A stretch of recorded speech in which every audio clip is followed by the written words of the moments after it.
But ये कि pre assessment test आप ही ले सकते हो उनका। अब एक वैरायटी टूल्स में आप कुछ 5 टूल्स के नाम लिख लीजिए जो मैं बता रही हूँ आपको। एक तो सबसे पहला है क्विज। क्विज का कोई मतलब मुझे बता पाएगा क्विज क्या होता है?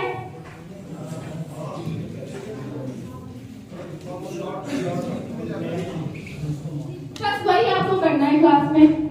ऐसे इतना हल्ला मच जाएगा कि सब मोटिवेट हो जाएंगे, दूसरे बगल वाले टीचर को लगेगा कि कितनी अच्छी स्ट्रैटेजी ऑप्ट कर रहे हैं। फिर दूसरा है प्रोजेक्ट। उनको असाइनमेंट, छोटे छोटे प्रोजेक्ट दीजिए कि अगर आज आपने उनको टेबल पढ़ाया, ठीक है, तो कल उनको लिख दीजिए कि टेबल लिख के आए, लेकिन थोड़े डेकोरेटिव अच्छे स्टाइल में, मल्टीप्लिकेशन के साथ। प्रोजेक्ट पेज पे दे दीजिए, ग्रुप बना दीजिए, 5 बच्चों का एक ग्रुप, कि तुम लोगों को हाँ ये चीज करनी है, बट किस तरीके से दूसरे ग्रुप ऑफ बच्चों से डिफरेंट हो सकता है। उतना तो आप श्योर अचीव नहीं कर पाएंगे, लेकिन हाँ जो कर पाएंगे ना वो बहुत अच्छा करेंगे। तीसरी आती है आपकी डिबेट, वाद विवाद प्रतियोगिता, जो स्कूल्स में बहुत करी होगी। डिबेट उस फॉर्म में तो नहीं हो पाएगी, बट आप उनको एक स्पीच देने को कह ही सकते हैं, है ना, वो हो जाएगा। चौथा है प्लेस यानी कि ग्रुप प्लेस ड्रामा। जब आप उनको कोई भी हिंदी का कोई भी लेसन पढ़ा रहे हो जिसमें कोई कहानी हो, ठीक है, अब वही चीज अगर बच्चे एक्टिंग करें, बच्चे खुद करके करें, तो वो ज्यादा अच्छे से कैप्चर कर पाएंगे उस चीज को कि जो किताब में लिखा है। प्लेस है ना, तो ये कुछ ऐसे मेथड है जो आप ऑप्ट कर सकते हैं। और आखिरी में मैं रखूंगी टेस्ट, जो कि ऑब्वियसली होता ही है, हमेशा होता है, आगे भी होगा। लेकिन जो पहले के जो 4 मैंने बताए, क्विज, प्रोजेक्ट, डिबेट, प्लेस, इनको जरूर ऑप्ट करिए। आपको 1 महीने के अंदर जो है रिजल्ट दिखेगा ही दिखेगा।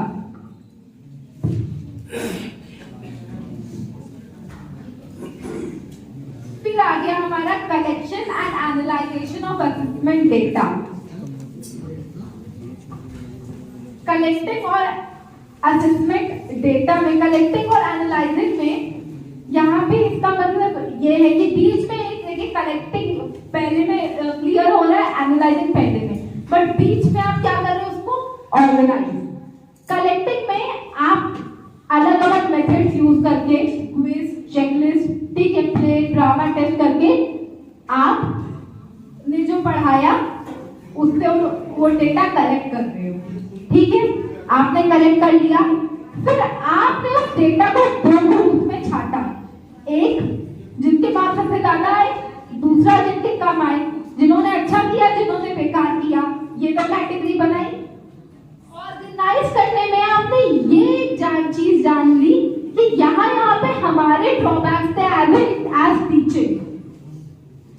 इसमें आप अपने अंदर में क्या इंप्लीमेंट कर सकते हैं वो एनालाइजिंग में आएगा, कि आपने खुद से आइडेंटिफाई किया कि हाँ ये किस स्ट्रेंथ है, ये वीकनेस है, ये पैटर्न है। तो ये आपके एरियाज ऑफ इंप्रूवमेंट हो जाएंगे जहां पे आपको और इंप्रूव उनके ऊपर करना पड़ेगा।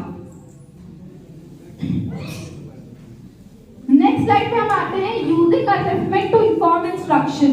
आप किस तरीके से असेसमेंट को यूज करते हैं इंस्ट्रक्शन बनाने के लिए। यहाँ पे सबसे पहले जरूरी है कि बच्चे की जरूरत क्या है, उसकी नीड क्या है, उसको आइडेंटिफाई करना। आप उसकी जरूरत को आइडेंटिफाई कर रहे हैं, और फिर जब आप उसकी नीड को एनालाइज कर पाएंगे, एनालिसिस हो पाएगा उसका, ठीक है, तभी आप उसको इंस्ट्रक्शन दे पाएंगे। अगर आपको पता है कि हाँ मैं यहाँ पे नहीं हूँ एयरपोर्ट में, ठीक है, तो आपने पहले मुझे जाना कि हाँ ये नहीं है, तो यहाँ का रास्ता नहीं पता है, तभी तो आप मुझे इंस्ट्रक्ट कर पाएंगे कि मैम यहाँ से जाइए। तो उसकी नीड को आइडेंटिफाई करिए और 2 ग्रुप अपने क्लास में जरूर बना लीजिए। 2 पीरियोडिकल टेस्ट के हिसाब से, जो प्री असेसमेंट टेस्ट है, जो आप लोगों को लेने ही लेने हैं, फॉर्मेटिव असेसमेंट टेस्ट के पहले और समेटिव असेसमेंट टेस्ट के पहले, ठीक। फिर आपकी जो टीचिंग स्ट्रैटेजी है, अगर रिजल्ट आप लोगों को चाहिए, ठीक है, उसके लिए टीचिंग टीचिंग स्ट्रैटेजी दो रूम्स में डिफाइन करिए, मतलब कि दो अलग अलग टेबल में दो अलग अलग भागों में क्लासिफाई करिए, एक वीकनेस के लिए और एक स्टूडेंट ग्रोथ के लिए।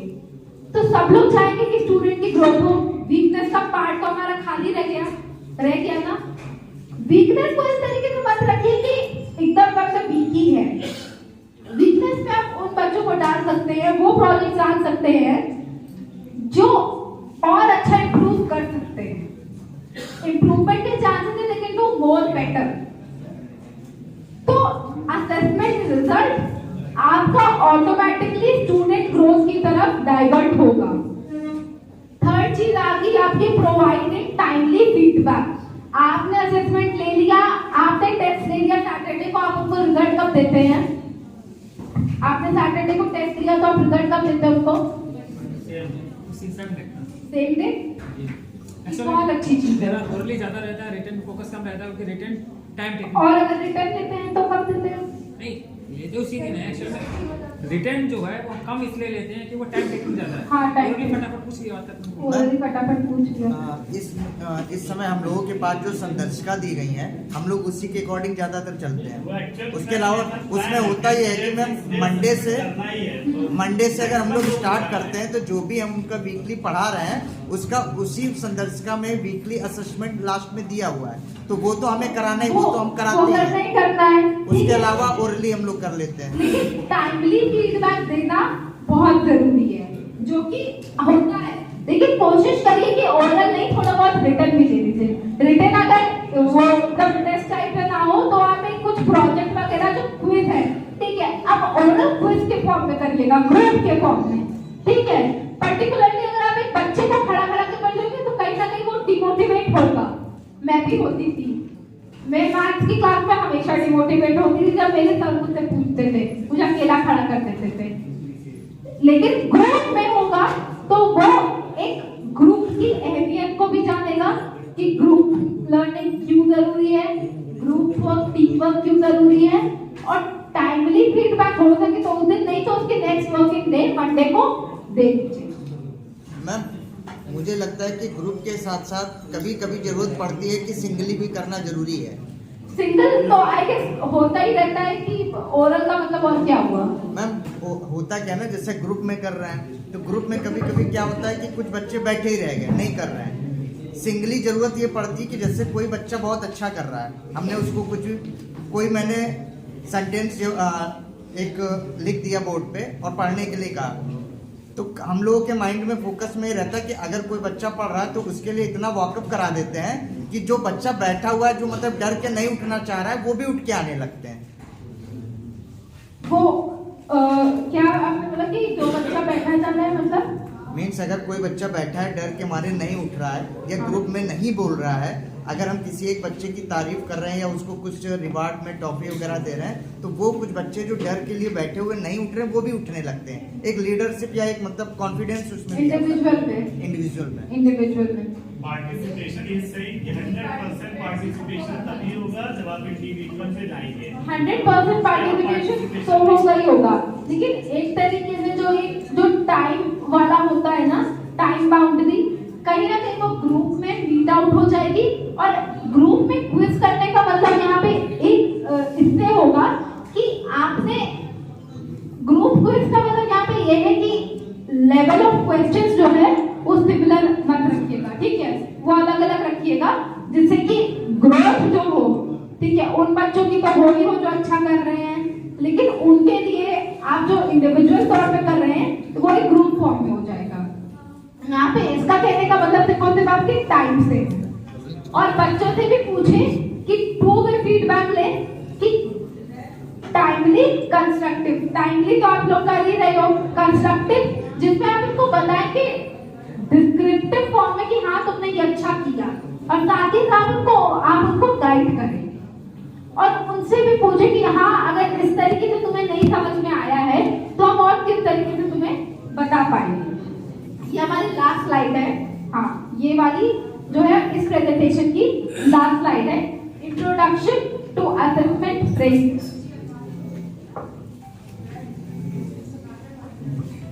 मैम ये बताइए कंस्ट्रक्टिव में क्या होता है? कंस्ट्रक्टिव फीडबैक कहाँ पे था? बैक में नीचे देखिए प्रोवाइडिंग टाइमली फीडबैक लिखा है, प्रोवाइड टाइमली कंस्ट्रक्टिव। कंस्ट्रक्टिव में मैंने भी बताया ना कि दो पार्ट्स आते हैं। कंस्ट्रक्टिव में डिस्क्रिप्टिव और गाइडेंस। डिस्क्रिप्टिव में अगर आपने मुझे कोई भी टॉपिक दिया, ठीक है, आप टीचर हैं, मैं स्टूडेंट हूँ, आपने मुझे टॉपिक दिया कि तुमको क्रिकेट पे एक ऐसे लिखना है, ठीक है, क्रिकेट पे ऐसे लिखना है, बट आई एम श्योर क्योंकि मैं क्रिकेट फील्ड से नहीं हूँ, मैं कुछ नहीं लिख पाऊंगी, ठीक है। उसके बाद मैंने आपसे गाइडेंस दिया कि हाँ ये चीज मुझे गाइडेंस करिए कि मैं आप ही की क्लास की स्टूडेंट हूँ, ठीक है, तो उस हिसाब से आप मुझे ट्रेन करेंगे ना, अच्छा गाइड से हुआ है। उस हिसाब से ट्रेन करेंगे कि आपको इस तरीके से लिखना है। वो एक डिस्क्रिप्टिव गाइडेंस हुआ, ठीक है, बहुत ही नॉर्मल लेमैन लैंग्वेज में मैं आपको ये बता रही हूँ, ठीक है, कि डिस्क्रिप्टिव कंस्ट्रक्टिव में दो पार्ट्स में डिफाइन होता है, एक डिस्क्रिप्टिव और एक आपका गाइडेंस जो आप बच्चे को दे रहे हैं, जिससे वो खुद से सेल्फ रिफ्लेक्ट हो जाए, सेल्फ रियलाइज हो जाए कि हाँ ये हमारे लिए इतना जरूरी था। ये इंडिविजुअल करना बहुत जरूरी है। इंडिविजुअल क्यों करना जरूरी है? क्योंकि हर एक बच्चे को उसकी कमी पता है, बट वो कभी नहीं चाहता कि वो और मतलब क्लास में बैठे हो, ठीक है, उसको में आई होप टीचर समझ गए हो कि मैं यहाँ पे क्या कहना चाह रही हूँ, कि उसको बुरा ना लगे। लेकिन एक कंस्ट्रक्टिव फॉर्म में अगर आप फीडबैक देंगे, ठीक है, बहुत सारे टीचर ऐसे गलती करते हैं, जो जिन स्कूल्स में थी, ठीक है, उन्होंने गलती की कि वो क्लास में एकदम सबके सामने बोल देते थे कि इनको कुछ नहीं आता, या ये इस तरीके से नहीं करते, मार्क्स इतने कम आए, इसको इतने अच्छा किया, ठीक है, बट ये इंडिविजुअल कंस्ट्रक्टिव फीडबैक देना बच्चे को बहुत अच्छा प्रमोट देगा सेल्फ ग्रोथ में, उसकी लर्निंग में, जिससे वो खुद भी सीखेगा, उसको खुद भी पता चलेगा, उसको उसकी कमियां भी पता चलेंगी और उसकी ग्रोथ भी होगी, और वो आपसे भी अपने मन की बात शेयर कर पाएगा। क्या मुझे जहाँ तक लगता है कंस्ट्रक्टिव फीडबैक जितना आपने बताया, उसके बाद मैं ये सोच पा रहा हूँ कि जैसे मैंने एक क्लास में इमला बोला, ठीक है, सारे बच्चों ने लिखा, फिर मैंने कॉपी चेक की, कुछ बच्चे बिल्कुल कमियां नहीं करेंगे, एकदम सही लिख देंगे, कुछ बच्चे 2 कमियां करेंगे, कुछ 5 6 कुछ 10। तो मैं कंस्ट्रक्टिव फीडबैक में ये सोच रहा हूँ कि जो बच्चों ने जो गलतियां की हैं उनको मैं अपने पास सुधारूं, ना कि ये पब्लिकली अनाउंसमेंट करके हेलो ये गलत तुमने लिखा, जब आपको कहेंगे सर, अपना नाम बता दीजिए। सर नमन। नमन। मेरा निवेदन है अन्य साथियों से, जब नमन जी बोलते हैं तो कृपया उनको ध्यान से सुनने का प्रयास करिए। अभी इसकी अपेक्षा आप लोग अपनी बातें करने लगते हैं। अगर आपको कुछ कहना है तो अपनी बात भी रखिए, लेकिन कृपया उनको सुन लीजिए और कोशिश ये करिए कि जितने भी आप सभी साथी उपस्थित हैं सभी का इसमें योगदान होना चाहिए। केवल एक ही साथी बार बार बोल रहा है और अपनी बात कह रहा है, तो अगर आपके पास कोई विचार है तो यहाँ साझा करिए, ना कि आपस में केवल, तब टू वे कम्युनिकेशन होगा और आप सभी अधिक से अधिक तक यहाँ से कुछ ले जा पाएंगे। यहाँ पर अगर आप 5-6 घंटे दे रहे हैं अपने अनमोल पर, जो आप विद्यालय में देते, जैसा कि सभी का शिकायत होती है कि हमें विद्यालय से यहाँ बुला दिया गया, तो उसका कुछ ना कुछ यूटिलाइजेशन कर लीजिए, ठीक है। मेरा निवेदन रहेगा ये सत्र 3 दिन चलेगा, इसलिए हम लोग इसकी गंभीरता को समझें और अधिकतम जानने का प्रयास करें। तो जो गलत शब्द बच्चे ने लिखे हैं वो मैं अपने पास अपने पेज पे डायरी में नोट कर लूँ और उसके बाद उन्हें ब्लैक बोर्ड पर लिखूँ, तो बच्चों को अपने ब्लैक बोर्ड से बच्चे समझ जाएंगे कि देखिए मातृभूमि ऐसे नहीं इस तरीके से लिखा जाएगा, संध्या ऐसे नहीं ऐसे लिखा जाएगा, या अन्य जो भी नाम है वो इस तरीके से लिखे जाएंगे। बच्चे अपनी कॉपी में उन गलत जो कटे हुए निशान हैं या रेड से सर्किल हैं उनको लिख लेंगे। इससे क्या होगा, पब्लिकली जो बच्चों की एक तरीके से उपेक्षा होती वह भी नहीं होगी और बच्चे उसको सीख भी लेंगे। तो आई थिंक ये कंस्ट्रक्टिव फीडबैक है। कंस्ट्रक्टिव फीडबैक यही है, बट जो मैंने आपको एक बैठ चाहिए, जो मैंने आपको एक अप्रोच बताई कि ग्रुप बना लीजिए और डिफरेंट सेट ऑफ क्वेश्चन रखिए, क्या आपको ऑप्ट करेंगे? जो मैंने आपको 2 सेट ऑफ क्वेश्चन पेपर वाली बात बताई कि क्वेश्चन के लेवल एक उस वाले क्वेश्चन पेपर में जो बाहर से आता है वो सेम आते हैं, ठीक है, बट जो आप खुद से बना रहे हैं, ठीक है, वो डिफरेंट रखना नहीं रखना, ये आपको जरूरी लगता है? जरूरी है। जरूरी है। इसी को अगर आप कंस्ट्रक्टिव फीडबैक में देखें कि आपने कंस्ट्रक्टिव फीडबैक दिया, ठीक है, 2 अलग-अलग क्वेश्चन पेपर्स देने के बाद, तो आपको क्या लगता है कि उनके रिजल्ट में डिफरेंस आएगा कि नहीं आएगा? बिल्कुल आएगा। बस यही कंस्ट्रक्टिव फीडबैक है। एक तरीके से आप खुद टीचर्स इतने मोटिवेटेड हैं, they really, I really want everyone to clap for him. He is very very very very encouraging and काफी, मुझे जैसा लग रहा है कि अब मैं आके आप जिस तरह से पढ़ाते मैं देखना चाहूंगी। अब यहाँ पे हमारी जो next slide I constructive feedback के बाद इंट्रोडक्शन टू असेसमेंट फ्रेमवर्क, यहाँ पे ये 3 चीजों को एक पूरे गोल में लेके, ठीक है, डिफाइन कर रहा है। पहले जो आपकी अप्रोच होनी चाहिए इंपॉर्टेंस में, असेसमेंट फ्रेमवर्क की इंपॉर्टेंस क्या है, असेसमेंट की इंपॉर्टेंस आपको क्या लगती है? इतना पूरा दिखाने के बाद ये 11वीं या 12वीं स्लाइड होगी। असेसमेंट की इंपॉर्टेंस आपको किस तरह से लगती है? एक सिस्टमैटिक अप्रोच देता है आपकी पढ़ाने के तरीकों को कि नहीं? बिल्कुल देता है। Second is benefit. बेनिफिट ये आपको 3 चीजों में देता है। कंसिस्टेंसी, बार बार होता है, रेगुलर टाइम पीरियड में होता है, मॉनिटरिंग होती है, ठीक। ट्रांसपेरेंसी रखिए अपने बच्चों के प्रति भी, जो कि नमन जी करते कि उनको बता देते कि हाँ मैंने अगर तुमको A to Z पढ़ाया है, मैं तुम्हें A to Z ही पूछूंगा, उससे बीच में उसके पहले मैं कुछ नहीं पूछूंगा, ठीक है। तीसरा यहाँ पे आता है रोल ऑफ असेसमेंट फ्रेमवर्क। आपका जो लर्निंग ऑब्जेक्टिव है, ठीक है, जो आपका पढ़ाने का निर्देश है, जो आपका लक्ष्य है, वो आपकी इंस्ट्रक्शनल प्रैक्टिस, जो आप उनको इंस्ट्रक्शन दे रहे हैं, उससे अलाइंड है, उससे मैच करता है। और एक तरीके से अगर मैं यहाँ पे देखूं, learning objective plus instructional practices equals to what, क्या होगा वो?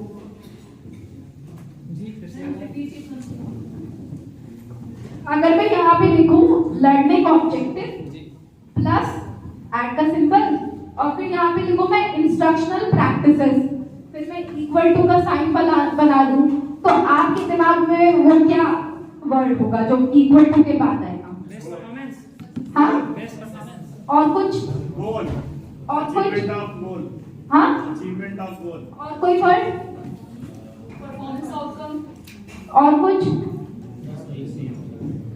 तीनों का मतलब सेम होता है, बट किसके हो रहे हैं? स्टूडेंट के ना, स्टूडेंट ग्रोथ। ऑटोमेटिकली आपका लर्निंग ऑब्जेक्टिव और आपकी इंस्ट्रक्शनल प्रैक्टिस आपके बच्चे को ग्रोथ ही देगी।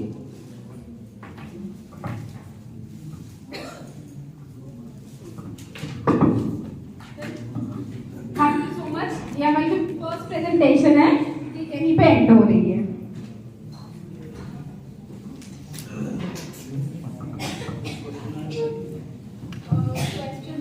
ग्रुप एक्टिविटी है, बात करूंगा।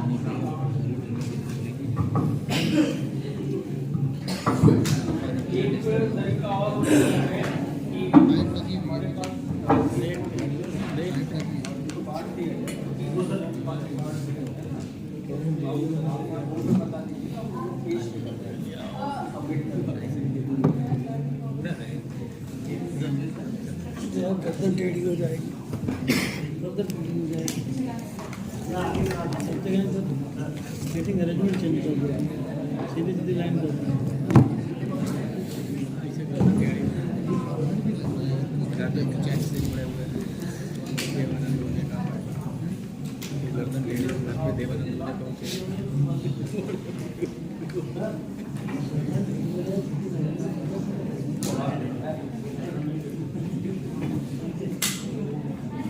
आप लोग अपने सुविधानुसार जो है ना, चेयर को जिस डायरेक्शन में करना चाहते हैं कर लें, ठीक है, पर यहाँ कंफर्टेबल होकर के बैठे, क्योंकि पूरे दिन बैठना है, ठीक है। मतलब मोड़ सकते हैं आप लोग जैसे चाहें वैसे आप चेयर को टर्न कर सकते हैं, टेबल को चाहे तो टर्न कर सकते हैं, आपके साथ कोई दिक्कत नहीं। टेबल सीधी सीधी हो चलो घुमाओ घुमाओ घुमाओ उसकी गाड़ी और आगे ले ये बोर्ड और उधर गर्दन घुमा दी क्या करते पार्टी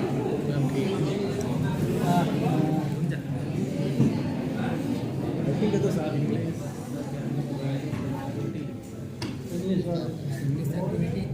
बहुत गंदी है बच्चे समझे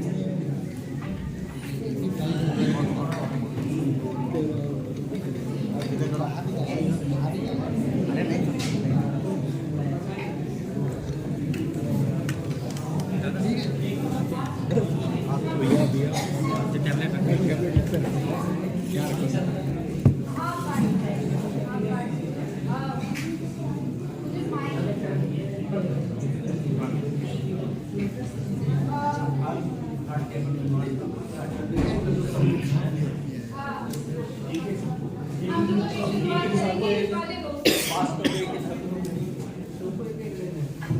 हम लोग अभी शुरुआत करेंगे इस वाले रो से। ये वाली रो है आप इनके स्टूडेंट्स हैं, ठीक है। 5 टीचर्स को इधर रख स्टार्ट, कोई भी 5 टीचर इस रो से उठ के इधर आ जाए और बाकी लोग अपना वो शीट पे करें, ठीक है। जो भी 5 टीचर इधर करना चाहते हैं वो इधर आ जाए प्लीज। आप आइए तो शीट पर आप लोग जो है एक मिनट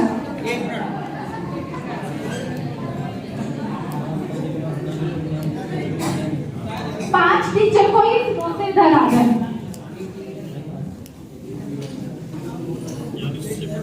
आप लोग शीट पे जो आप लोगों को शीट मिली है पूरी, उस पर आप लोग अपना नाम और विद्यालय का नाम सिर्फ डाल देंगे और नाम डाल देंगे बस।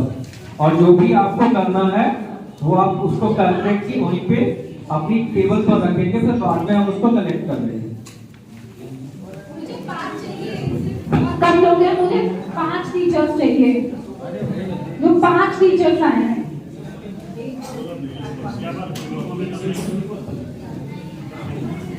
और इस रो से जो नेक्स्ट स्टूडेंट बनना चाहते हैं वो भी रेडी हो जाए।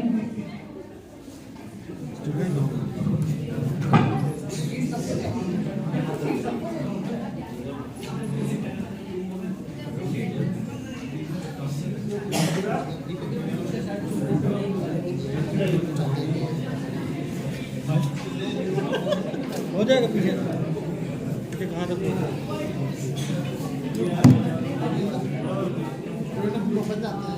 कुछ आते हैं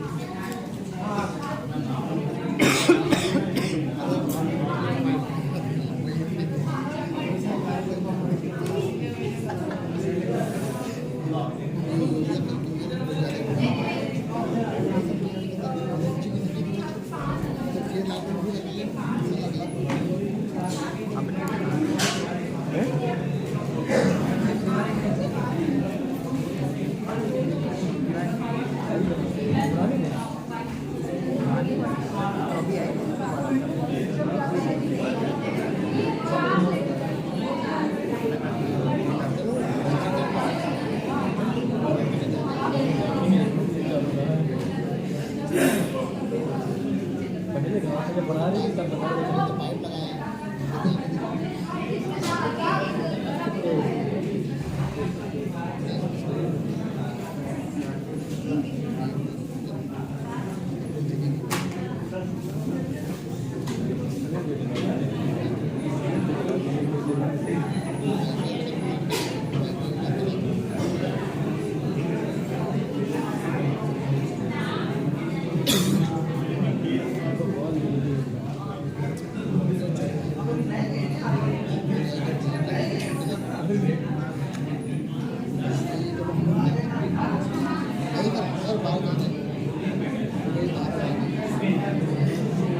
आपको लगता है